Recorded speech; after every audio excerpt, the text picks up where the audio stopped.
Bismillahirrahmanirrahim. Assalamualaikum warahmatullahi wabarakatuh. Hai guys, jumpa lagi bersama A.A. Wahyudi dalam kanal Pelangi.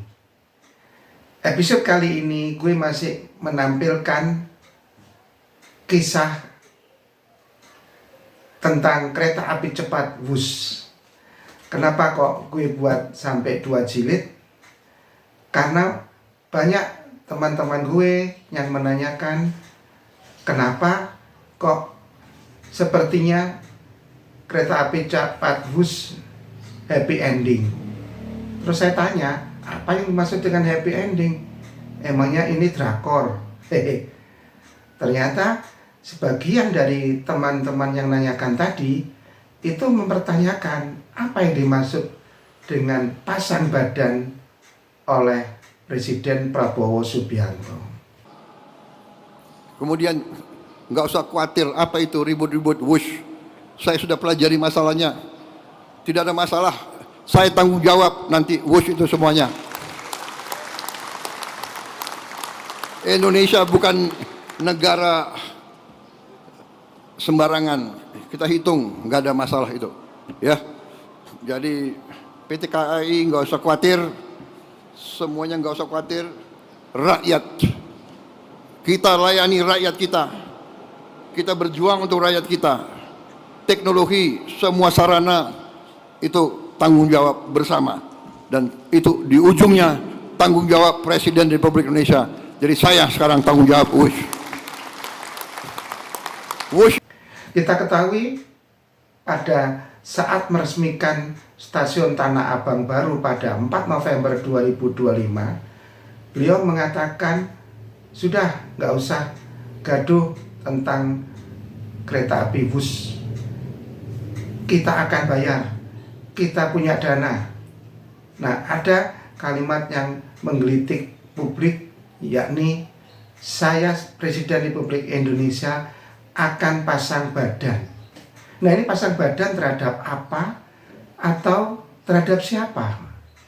Itu sebabnya judul episode kali ini gue tampilkan secara bagus, mudah-mudahan cukup melitik, yaitu bayar utang Wush yes, korupsi Wush no,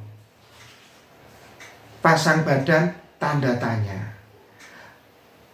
Yang pertama, bayar utang Wush yes, sudah pasti, karena setiap utang harus diberesin, apalagi kalau utangnya bersifat bilateral atau antar dua negara. Nggak bagus dong kalau di mata dunia internasional kita senang, kita bahagia punya kereta api cepat, tapi pembayaran utangnya amburadul. Bisa dipastikan Cina pun akan teriak-teriak, mana dana gua, kan gitu. Yang kedua, terkait dengan korupsi Wush, pasti rakyat juga tidak setuju, tidak senang jika di balik proyek kereta api cepat Wush ini ada korupsinya. Berapa? Itu di episode sebelumnya sudah gue dorong para lembaga auditor negara, misalnya BPK, segera lakukan audit supaya bisa ketahuan. Nah, terkait dengan pasang badan, ini yang menarik, karena hingga saat ini tidak ada penjelasan konkret baik dari Presiden maupun pihak istana apa yang dimaksud dengan Pak Presiden pasang badan. Apakah biarlah kalau ada korupsi kita abaikan, kita semua berbaik sangka, tidak ada presiden yang akan membiarkan korupsi, tidak akan ada presiden yang membiarkan koruptor dengan seenaknya menggerogoti uang negara. Dan yang lebih penting lagi, jika betul nantinya akan dilakukan restrukturisasi 60 tahun atas utang Wush, kita ketahui sebelumnya utang Wush ini dibayar dengan tenor 40 tahun. Kemudian ada wacana menjadi 60 tahun. Nah, gue sebut 60 tahun ini setara dengan 12 masa jabatan kepresidenan. Itu berarti kalau Pak Prabowo tidak menyelesaikan saat ini, ia akan memberikan warisan kepada presiden-presiden berikutnya. Kasihan kan? Tentu Pak Prabowo ingin meninggalkan legacy yang bersifat positif.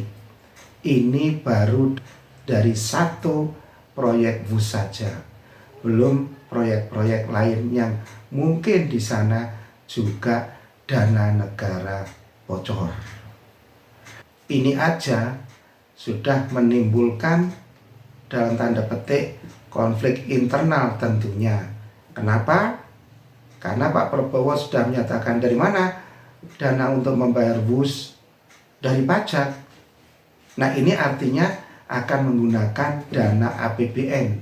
Padahal kita ketahui Menteri Keuangan Purbaya di awal-awal dia menjabat atau masuk ke kabinet, dia sudah mengatakan APBN tidak akan saya perbolehkan atau saya gunakan untuk membayar utang WUS. Saya kira benar dan wajar, karena Presiden Jokowi waktu itu sudah mengatakan untuk pelaksanaan kereta api cepat WUS tidak ada jaminan pemerintah, otomatis tidak ada kaitan dengan APBN. Nah, sekarang kalau dirubah, ya nggak tahu lagi. Berarti mau tidak mau, suka tidak suka, rakyat dipaksa terlibat dalam pembayaran utang WUS. Padahal kita ketahui rakyat kita itu dari Sabang sampai Merauke. Artinya tidak semua menikmati kereta api WUS. Nah, itu urusan pemerintah, khususnya Pak Presiden dengan jajaran terkait, bagaimana mekanisme pembayaran utangnya, bagaimana sikap Pak Purbaya sekarang. Itu kita sebagai rakyat jelata, udah rakyat jelata pula, tinggal menunggu. Mudah-mudahan ada solusi terbaik, karena sudah pasti menagih. Kemudian korupsi ini harus ditindaklanjutin oleh siapa?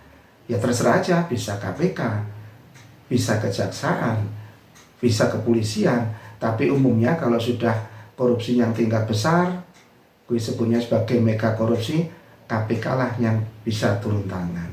Namun diakui atau tidak, yang gue amatin nih, dan juga mungkin pengamatan publik, setelah Pak Prabowo menyatakan pasang badan, sepertinya ritme KPK untuk masuk ke proyek WUS menurun.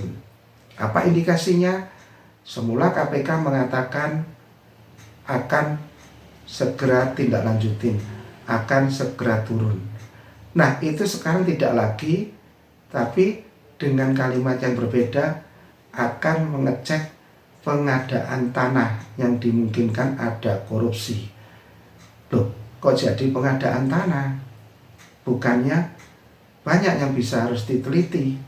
Antara lain kenapa proposal Tiongkok yang lebih mahal, kok yang diambil justru proposal Tiongkok dibandingkan proposal yang diajukan Jepang.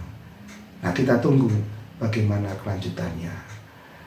Nah, itu dulu yang bisa gue sampaikan. Sekali lagi, kita semua rakyat Indonesia berharap Pak Prabowo tetap komit, tetap konsisten terhadap upaya pemberantasan korupsi, dan saatnya mulailah dari kereta api cepat WUS yang nilainya pasti besar dan akan menguras energi APBN yang besar pula dan dalam waktu yang panjang. jangan lupa 12 masa kepresidenan. Terima kasih. Kita jumpa lagi di episode yang akan datang. Wassalamualaikum.